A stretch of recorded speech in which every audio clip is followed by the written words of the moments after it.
My name's Rachel and I'm one half of us and our journey. The other half is my husband Steve, who is quite often behind the camera, as he is at the moment, or quite often he's also beside me, making me feel better by making me cups of tea and giving me soothing words as I have project stresses, as most crafters will know. Together we share snippets of our life, from our crafting tasks that we're doing to gentle days out, and just the general magic we have of living our life at home. We also just occasionally manage to go on holiday as well, so I'm sure we'll share that in future when we next go on holiday. Today I'll be diving into my fabric stash to do a sewing project.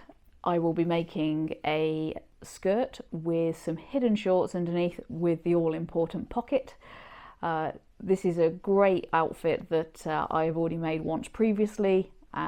I really love this skirt, particularly when we're on holiday walking along the seafront before we go and have our breakfast. It'll be great to make a second pair of these so that I'm not living in the same pair for the whole of the holidays. Grab yourself a brew, settle down, and let's do some crafting together.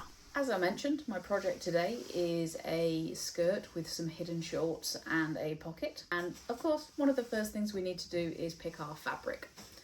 I've got a lovely athletic fabric here in a much brighter colour than the original shorts that I did, which were a black fabric. Since I made those ones, I invested in a few pieces of the athletic fabric, and this one's a beautiful white with a green and pink swirly pattern on the front of it. It's got a reasonable amount of stretch, which will be all important for a short type pattern, as it's got some curves to fit around. So as you can see, we've got a nice little bit of stretch going on there as well. The pattern itself is not actually a pattern that is all in and it does it itself, as in a shorts with skirt over the top. That said, there are patterns like that available. One off the top of my head that I can think of is the green style rally skirt. However, I haven't got that pattern, so I chose to put a couple of the patterns I already have together, a short pattern and a skirt pattern, to ultimately achieve the same thing. The two patterns that I am using is the Ellie Mac Urban Leggings. This is a pattern I've used quite a few times. I'll insert a picture up here to be able to show you what that looks like, as I haven't got a printed off version here. I just have the printed paper that I previously traced out in my size. The other pattern, which is also an Ellie Mac pattern, is the Tresbel dress, which has a lovely half circle skirt. I'm going to use the half circle skirt in the waistband of the urban legging shorts, and then that will make the overall skirt and short pattern with a waistband. So here is the all-important pattern that I'm aiming to make. As I mentioned, here is a skirt. It is the Tresbel skirt from the Tresbel dress. Just a half circle skirt, which I cut to a slightly shorter length to be more suitable for the fact they're like sporty shorts almost. Then underneath, if I flip it up there, we have some shorts underneath. Again, cut them to the size that you want. The pattern itself is a full legging pattern, so you're able to cut the short off at the length that you find suitable for you as an individual. But the really exciting bit, which I think most girls are happy to have on any pattern, is we have a nice little pocket pattern there as well. On a side note, of course, one of the benefits of having your phone in a pocket hidden underneath your shorts is that it's really good security. So nobody would know I've got a phone underneath here as I'm walking along. Nobody knows that it's there, and yeah, absolutely, I don't need to worry about things like pickpockets or anything like that at all. With no further ado, let's go and do some crafting and make this skirt. So here I am, pretty much ready to go with cutting my pattern out. Unfortunately, I haven't got a fancy table to be cutting on, so my cutting table is actually the floor. So some of the tools of the trade, as you crafters will be familiar with, you sewists, here are some of my tools of the trade. The all-important weights to be able to hold my pattern down. Obviously I've got the pattern laid out on the fabric here at the moment. Actually, we made these, just a few bits of fabric sewn into a little triangle there, and we filled them with rice as well. They're absolutely great just for holding that pattern down, because the pattern spends half its life rolled up in a tube, so when it comes out, it's not always particularly happy to lie out on the floor and be ready for me to cut around it. Different people use different cutting tools. Main thing I tend to use is a rotary cutter, but just a standard 45mm blade. You can buy them from most places like your Amazons and your eBays and any good crafting shop. However, my blade always seems to be blunt. I haven't changed my blade. I do try to make them last as long as possible, so there's a good chance that the blade might not necessarily 100% go through every inch of the fabric, and this is where my fabric scissors come into the equation in the background. I do use a particular pair of scissors for fabric. I do need to tell Steve off occasionally for cutting with my fabric scissors with paper, because we all know that's a cardinal sin. What I do is a little piece of fabric on the scissors just to make it clear that these are actually my fabric scissors. Now, to be fair, these are just standard, probably going to say kitchen scissors. They're just one of these multi-pack scissors. I would at some point probably love to have a beautiful pair of scissors that cuts like silk through your fabric. I recently went to a fabric shop where I was able to use one of these pair of scissors to cut some fabric out, and it was an absolute dream. If you have any ideas about the best fabric scissors that I can get, absolutely put your ideas in the comments for me, and I can absolutely have a look at those, and maybe Santa will bring me some scissors for Christmas. One of the things that I tend to use, I don't tend to draw around my patterns, I tend to go straight in with the rotary cutter. However, there are things like the pocket areas which do need to be marked out, and I've just got a little bit of chalk here that will help me be able to see that quite clearly on the fabric. Today I'm using red, and this will pretty much rub off, and also on top of that the fabric pocket will go over the top of it as well once I've cut that out and sewn that onto the fabric. That's pretty much it. I'm not fancy, I don't have lots of technical gadgets and things like that to help me with the sewing. It's just the good old-fashioned basics that, do you know what, everybody can use and everybody can afford to go out and get, even if it's from your local charity shop, which might have some of these tools that will help you with your getting on with your sewing journey. Now, one of the things in terms of setting yourself up, I am cutting 2 mirrored pieces. So it's important that I have doubled the fabric over, and one side of the pattern fabric is facing up, and then as you can see underneath here I've also got the fabric pattern going down. Now you could actually cut these out separately, but I'm all for cutting long-winded processes if I'm able to, and today I'll just be folding that over and then cutting the fabric out, both layers, providing that my rotary cutter is going to behave and cut through both of them. We'll see how that goes. So to start with, I'm just going to mark the pocket pattern out. Now, if my trusty assistant can pass me the phone. Thank you, my love. Thank you. So what I'm just going to do here is I'm just going to double check that the phone will fit in the pocket size that's here. I do kind of remember that I made an adjustment because I felt that my phone was slightly bigger than the pocket size that was available in the pattern. You can see I cut a hole out there, so I'm just going to put that there. Yeah, absolutely. Looking at this, I think that the bottom of the square probably needs to be a little bit longer, particularly when you factor in that my phone has a case around it, a protective case, therefore will take up a little bit of space. There seems to be plenty of room on either side, so I don't think I need to make any amendments. And maybe what I probably need to do is make the amendment on the pattern for a permanent change, so that in future I don't need to remember to do this step of the process to make sure that the phone will fit in the pocket. As I mentioned, what I'm going to do is I'm now going to draw around the pocket so that I know that when I come and sew the pocket down onto the fabric, it's in the right placement for where it roughly sits upon the leg pattern here.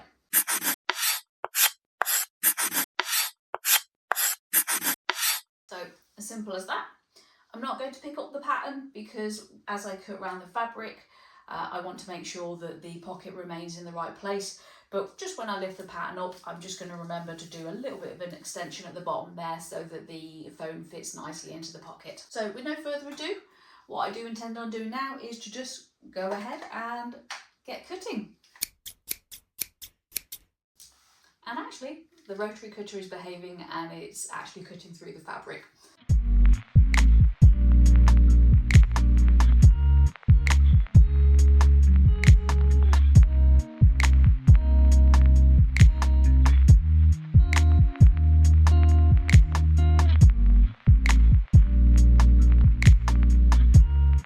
I've now got the waistband ready to cut. This one does get cut on the fold, although I tend to have the fabric folded over for that mirrored pattern anyway. So this is the waistband from the Urban Leggings waistband. So designed to fit the legging pattern that we've just seen cut out a moment ago. Athletic does sometimes be a little bit slightly less inflexible than perhaps some of our stretchier jersey fabrics. With that in mind, again, I do make some minor alterations as I go. So just for a little bit of comfort, I'm probably going to add probably an inch, maybe 1.5 inches on the edge of the pattern here, so that it's not too tight around my waist as I'm doing my walking. So here is my trusty ruler that I'm going to use to help me have a nice straight line across the end of the waistband, as I mentioned, extending that by 1.5 inches approximately.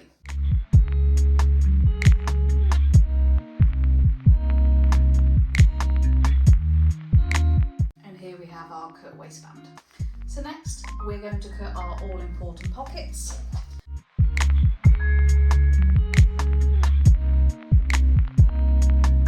So what I've made sure to do is that I've again cut them mirrored so that they sit on the right sides, opposite sides of the leg.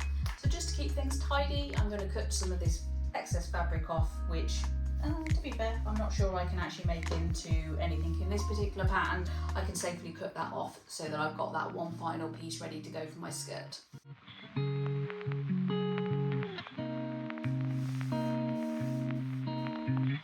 You may have noticed that the fabric colour has changed since the clip that you were watching moments ago. It is now a beautiful teal colour, or a minty green. And that's because I didn't do the all-important check before I started my project, and that was to make sure I had enough fabric to do all the pattern pieces.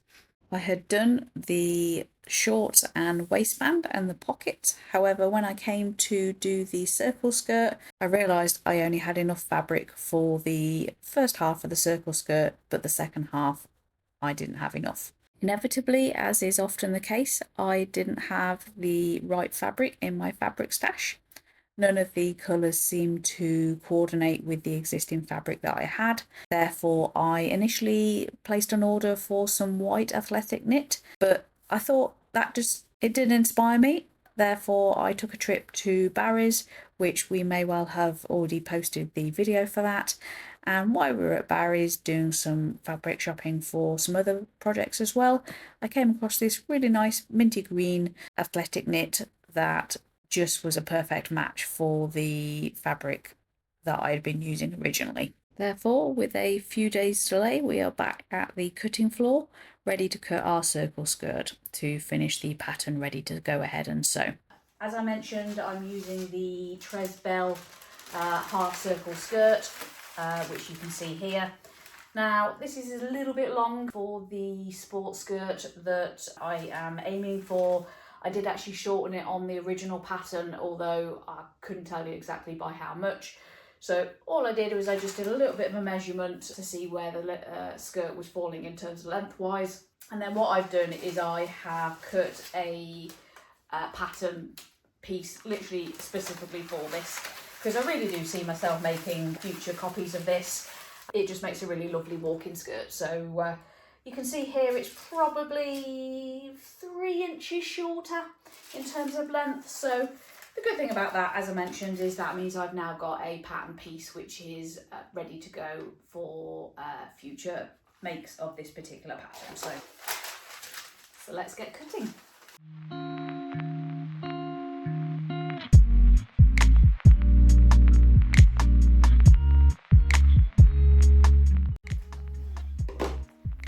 Fabric scrap one.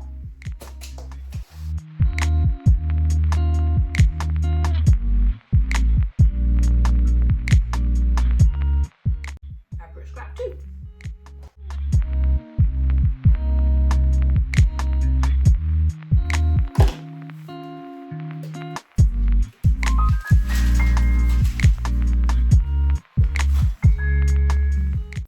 And there we have our 2 half circle skirt pieces, and then we have our earlier pieces of the pockets, the waistband and the shorts patterns as well. So we are pretty much ready to go now. So our next step, we'll be moving to the sewing machine and we'll be sewing the pockets onto the shorts in that pocket shape that we drew on the outside of our fabric. So I'll see you there in a bit.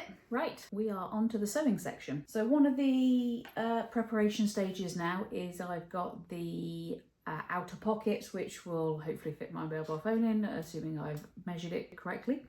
Now, because I want a nice tidy finish to these, what I'm just going to do is I'm just going to use a little bit of washi tape as like a sewing tape, which you can use to fold over your fabric, create a hem without needing to do any actual sewing at this stage.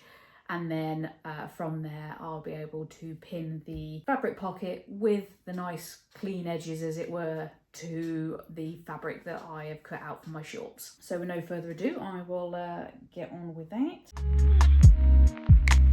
You can see there's the fabric tape there, just which I'll now be able to fold over. And we can see there, just folded over now, it will see us through getting that attached to the skirt short pattern, and then I'll be able to sew over the edges from there to secure it to the shorts. I'll get that sorted with the other one as well, and we're all sorted on this one as well. Key to remember is it might not look super tidy underneath there, but when you look at that outer edge there, it's given that clean finish that you're ultimately aiming for.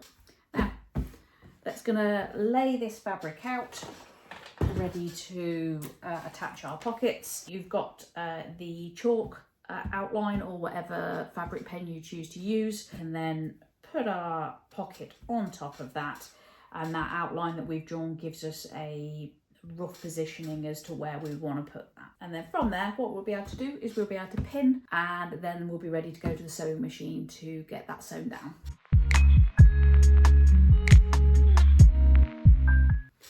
You can see here, I've just used a few pins there just to get it secured in the middle.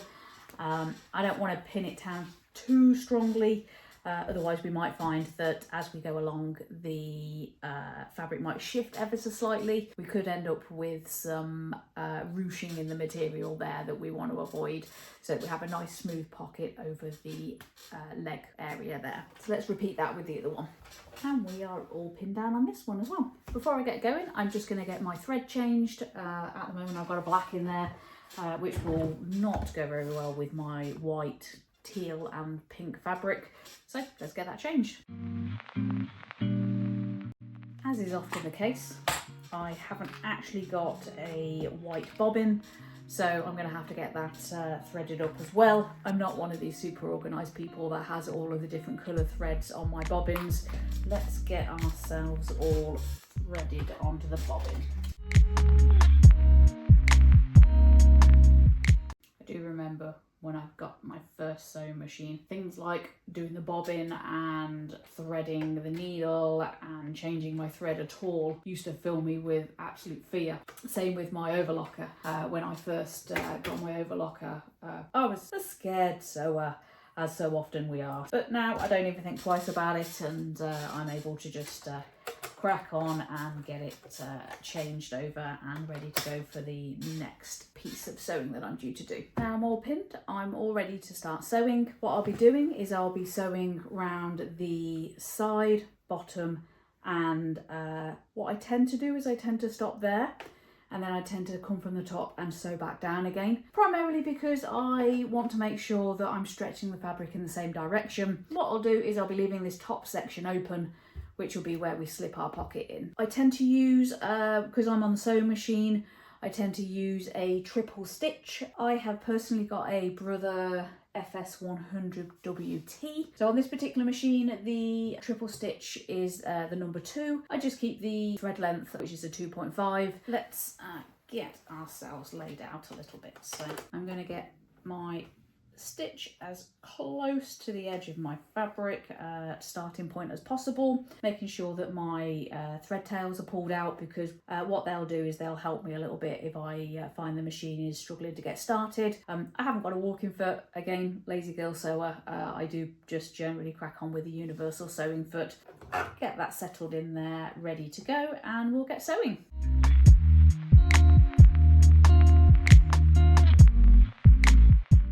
just giving a little bit of a back stitch as I hit that second corner, because what I'm now going to do is I'm just going to pull these pins out there. I'm not a perfect sewer by any means. Sometimes I have what would be called it'll do sewing mentality. It doesn't have to look perfect. There are some things that I want to look really nice finish. The bridesmaid dress I made not that long ago, you'll be able to see that over on our Instagram channel, On Us and Our Journey. However, stuff like this, yeah, it's a practical wear.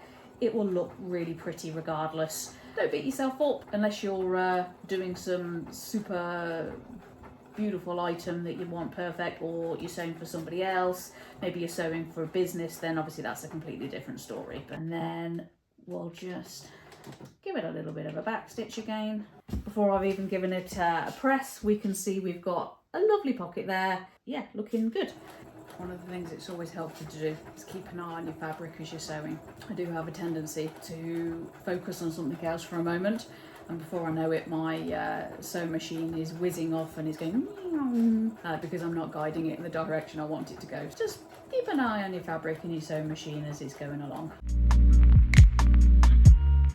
I do have a tendency to get a little bit bored as I get a little bit more confident with what I'm doing. Put the speed of the sewing machine up a little bit so that I can just get there a little bit quicker. And there we go. We have our 2 pockets sewn up. I think I find it quite amazing, the journey that I've come on when it comes to my sewing. I do remember those early days when Steve had bought me my sewing machine. The intention is he bought me a sewing machine so that we could make face masks as a start point. And we made ourselves some face masks in lots of beautiful pretty patterns that we were able to pick up from buying things on fabric on the internet. And those first few purchases, they were a journey because we had no idea about fabric really. We picked up a few bits from Hobbycraft once some of the shops reopened, but we had no idea. So and I still find to this day buying fabric online a challenge, because you can't touch or feel and kind of make sure that it's definitely what you're after. Many a fabric I've purchased and it's arrived and it's either just not what I'm looking for at all for a particular project I had in mind, or it's just too thin. It's not a texture I particularly like. One of my most recent ones was I bought some backup fabric for my bridesmaid's dress, which I was making with a silky lilac fabric. And I bought a backup fabric and a stretch material that I thought might be easier for me to sew. When it arrived, it was see-through, so yeah, it was a good job that the original fabric came out okay, and the dress looked absolutely beautiful at the end of it all, even though it wasn't a fabric that I'd initially been comfortable sewing. From making face masks, I'm trying to think what direction we went in next. I'm assuming I must have gone into clothes. At that point, I do make clothes. Perhaps pop over to Winster where you'll be able to see some of the items I've made. And then I have also gone on to make handbags as well. So do you know what? So pleased with how far I've come, and the fact that I can pick up the sewing machine and just whiz something off. The other day I wanted to make a dress for my sister's hen do in a beautiful teacup fabric. Decided the night before at 8 p.m. that I wanted it for the following day, and I whizzed it up, cut through to sewing. All I had left was the hemming to do. Did it in the space of 3 hours on a Friday night, ready for the Saturday morning. So then on the Saturday morning, just give it a quick hem. And yeah, to have come from being in tears when I was trying to change the bobbins and things like that. Steve, help me. Just come a long way. So just know that if you are early in your sewing journey, honestly, keep at it and you will absolutely get there. And just remember, things don't have to be perfect. And if you remember that, then you're less likely to beat yourself up over when things don't quite go perfectly. Okay, so I'm now going to put the sewing machine away because we're going to move on to the overlocker. And then we are going to, do you know what? We are so close to finishing. We're going to get this done and dusted probably in about the next 15 minutes or so. Hang around and we'll put it through the overlocker. Okay, you can see we've got the overlocker out and we are now ready to crack on with doing our seams to basically do the construction part of it now. Now we've done the critting and the groundwork in terms of adding those pockets. So what we're going to do initially is we're going to put the two fabrics right side together and we are going to pin these two sections here, the bum and the crotch area, and these are the two sections that we're going to sew together. Just put a couple of pins in there just to keep us stable as we go around those corners. I don't put too many pins in, primarily because I don't want the overlocker to munch them up. You can see the first one there. There's a really nice clean edge there with that overlocker. We can see there we've got a lovely finish. What we are now going to do is we're actually going to open those up. You can see it's starting to look a little bit like shorts now rather than some random piece of fabric. And I'm going to just put those two seams together at the crotch area, and then we are just going to get those clipped around the edges there. So again, just in that crotch area there, so that section there, I'm just now going to pass that through the overlocker to get that seam closed off as well. You can see I've got something that looks like shorts now. So again, just down these side seams for the two edges of the skirt that we cut out earlier. Not long now till we go away. Just going to use the overlocker to seal those seams again. Do you know what? We are nearly there. Right, so one thing I do need to do as well before we carry on with that is I do now need to think about the waistband. We cut that long piece of fabric on the fold. And because I don't like a tight waist, again, I did add a little bit of extra in there. And all we're going to do is we're just going to sew along that short seam there. All I've done is I've just folded that over in half and I've just attached it at the seams there. And I'm going to fold all of it in half. So there's the half. I've got two halves going on there, marked with my clips. And then from there, I'll be able to quarter. So I've got my quartered waistband there. And what I'm going to do is I'm just going to do the same on my, initially on my shorts, is I now need to do the same with the waistband of the skirt as well. Now all my fabric is quartered. So what I tend to do is I tend to open up the skirt like that so that I can see where the waist is. Again, if this was the front of my fabric and I had a particular pattern I wanted on the front, I can then make sure, looking at my shorts pattern, it'll be quite clear which one's the front because the back end does sit slightly higher on the waist. So then you'll be able to just sit your shorts in here. I tend to just pick them up, give them a little bit of a shake, and then now we've got the two clips on each of the quarters and we can now line those up, and then I'm going to do the sides as well. So you can see now I've got the fabric quartered and both the edges are attached. Now you've got two choices now. You've got the ever so slightly longer way, depending on how confident you are, and what you could do is you could now base stitch around the skirt and the short pattern, or you could do the lazy girl sewing version like I do, and I'm just going to go straight for it and attach my waistband directly to all layers, and I'm going to sew through all layers at once so that I've only got to go round the fabric once. What we need to do is make sure that because this is what our skirt looks like on. This is our back end of our fabric here. What we're going to do is we're going to pick that seam that we generated on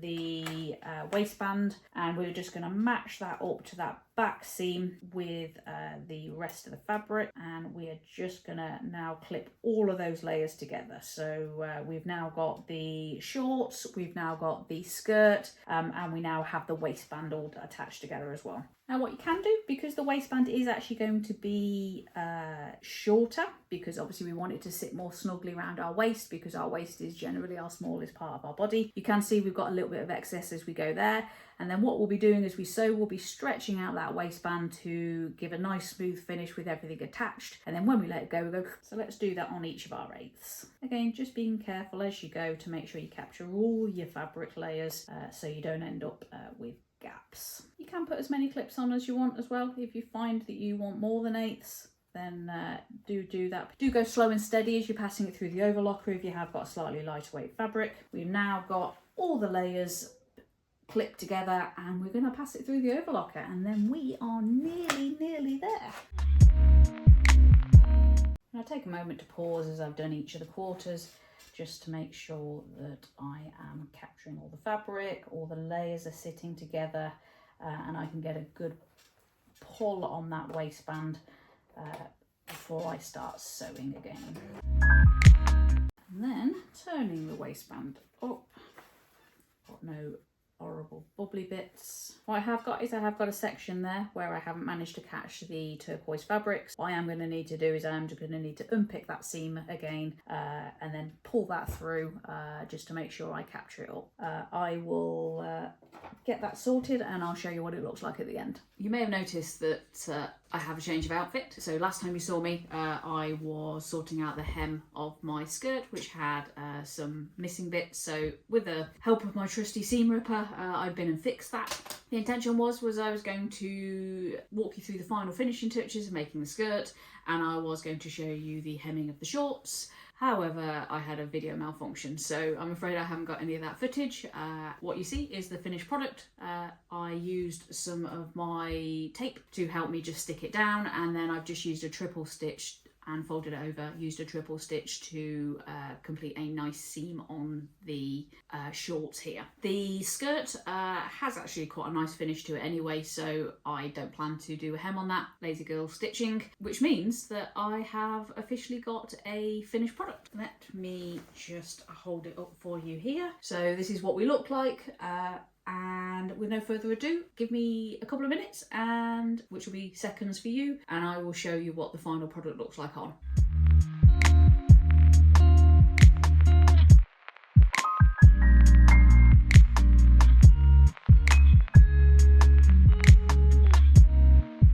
Thanks for watching this crafty video. If you liked it, please like and subscribe, and we'll see you soon.